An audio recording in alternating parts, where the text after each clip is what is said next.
One thing that I feel people tend to forget about is the boost block mechanic, which is exclusive to New Super Mario Bros. U. Using the gamepad, you can create blocks that can be used to save your friends from falling down pits and all that fun jazz. But what if you were to beat the entire game without touching the ground? For some quick ground rules before beginning, I'll be using the gamepad to control the blocks, and NicoBBQ will be controlling Mario. That's right, this is a collab Is It Possible video. So the only times we can actually touch the floor is at the very beginning, after the flagpole, and going through pipes or doors, since that's just to go from place to place. But with that said, let's get started with the first level in the first world.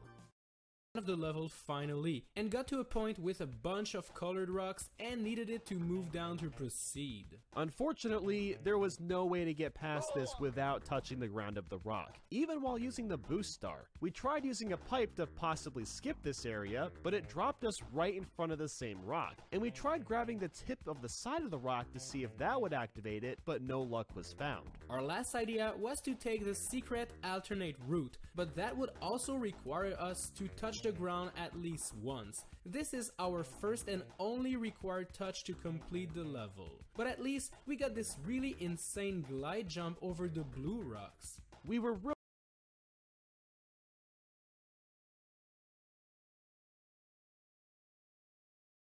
Hello everyone and welcome back to New Super Mario Bros. U, where today we're going to be taking on Nathaniel Bandy and NicoBBQ's challenge of beating New Super Mario Bros. U without touching the ground.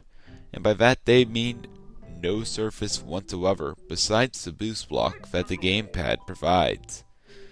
Now, you might be wondering a few questions. One of which being, how do I have a mini mushroom? The only ones in level are in like World 2, so how did I get one this early? Well, there's actually a little quirk with the game that says if you have the last two digits of your time remaining when you hit the flagpole, if those two are matching digits like 22 or 66, you'll actually receive a prize from Toad. One of these prizes, luckily enough, being a mini mushroom. Now you might be noticing that I'm placing quite a bit of boost blocks, and you might be wondering why that is. Well, I've actually been charging up a boost star this entire time, which spawns right now. And the whole use of this is to kill 2 piranha plants as well as a couple of Goombas if necessary.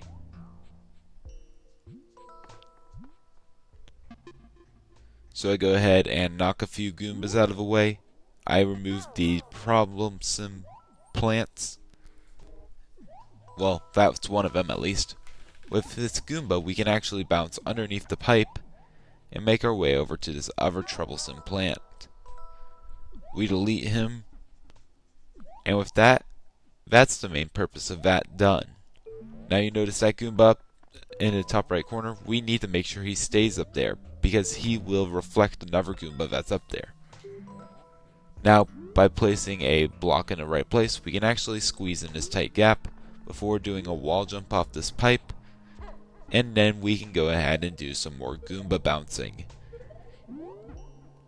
And with that, that's pretty much the second big challenge of this level, out of 4. The last one easily being the hardest. That being making it through the tunnel. Although this entire level is actually pretty hard. And that's for one little bitty reason.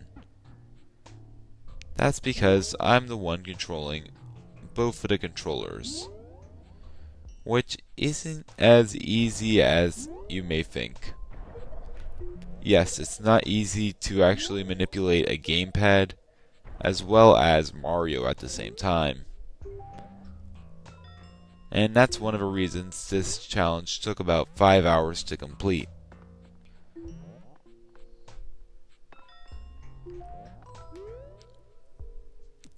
But with that, we make it to this section.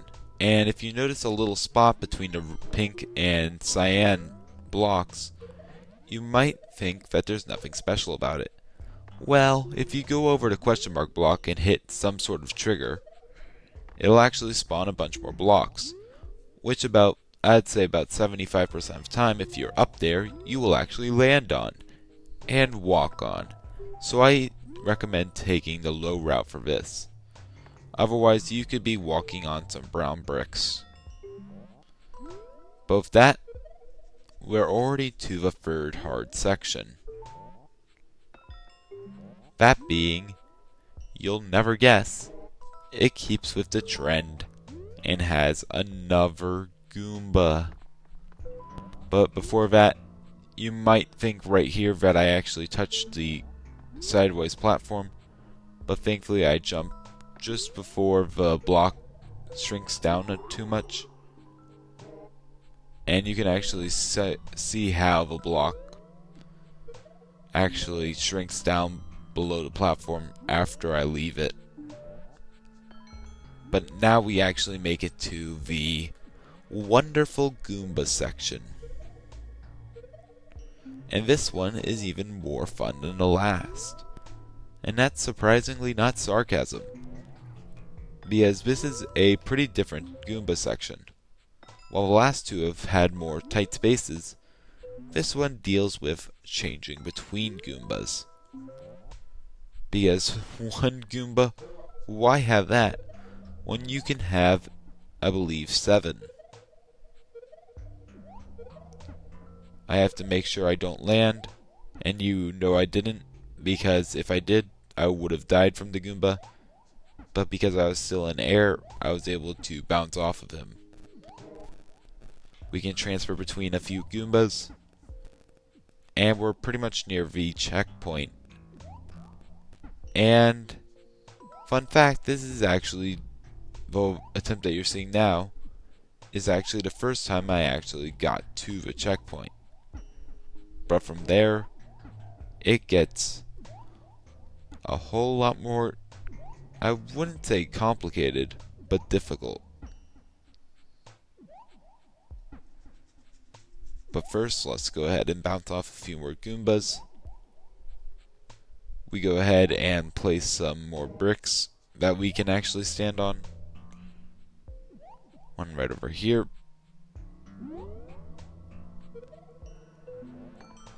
There we go. And I was just barely able to save myself from falling.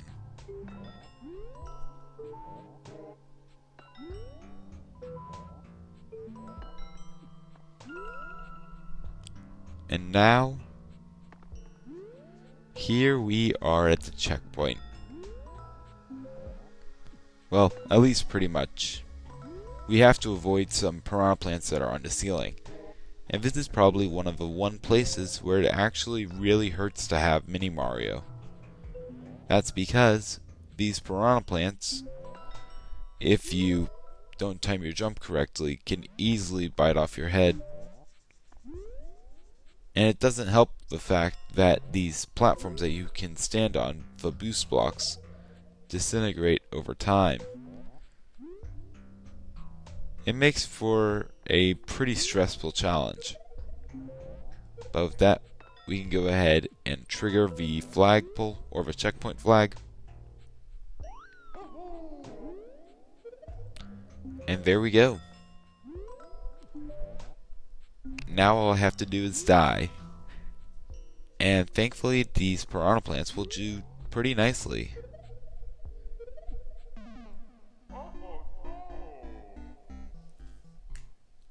And with that, I go ahead, exit the stage, and as I said before, I went ahead and got some mini mushrooms from 1-1. I only got 2 at first, but after several deaths in the post-checkpoint section, I decided to go ahead and grind up to 10 all the slots. And just get a bunch of mini mushrooms, so whenever I needed to, I could just go ahead and quit and restart. Now, while I slow down the video and editing, For the first half, I don't feel like it's necessary for the second, because it's not as complex. We just have to do some more careful platforming until the Koopa section. And we're pretty much there. Now, you might be wondering, why is this section so bad? Now, I want to ask you a question. Where do you think you can place these blocks? Well, the obvious answer is anywhere on screen. And you're right. Until you realize the camera doesn't move until you go up and to the right, which is a very precarious jump. And we need to land directly on a very small Koopa that we have knocked up there by repeatedly tapping on it with the Wii U gamepad. And trust me, it was not fun to get up there, as you have to make sure that Mario doesn't fall onto the crystal, and you have to make sure the Koopa doesn't fall down in midair. Then we have a precise wall jump after following it through the small tunnel. And now we get all these little precarious jumps all the way to the end. With that little Koopa section, there are so many things that can go wrong. One of which being Mario can fall and touch the red crystal. A second being the Koopa can go ahead and fall and then you might have to restart. A third thing is Mario can get off center and he could fall off on his own. A fourth is that these blocks will disintegrate over time, even if Mario doesn't stand on them, although much slower. So without you realizing it, Mario can go through a whole lot more, and a whole lot more quickly than usual. Also, you can easily miss the Koopa when you're jumping for it, as it's really hard to tell where it is. And you can't really place boost blocks because it's off camera. All these things make this extremely challenging. But with that, 1-2 has been successfully beaten with only standing on the boost blocks. It has been an extremely difficult challenge, but I feel like it was worth it. And who knows, I might actually try a sequel to the new Super Mario Bros. Wii challenge, of no ground, with my own rule set. But that'll have to wait until after Super Smash Bros. Ultimate, if I can finally kill the final boss. But with that, thank you all so much for watching, and I'll see you guys next time. Goodbye.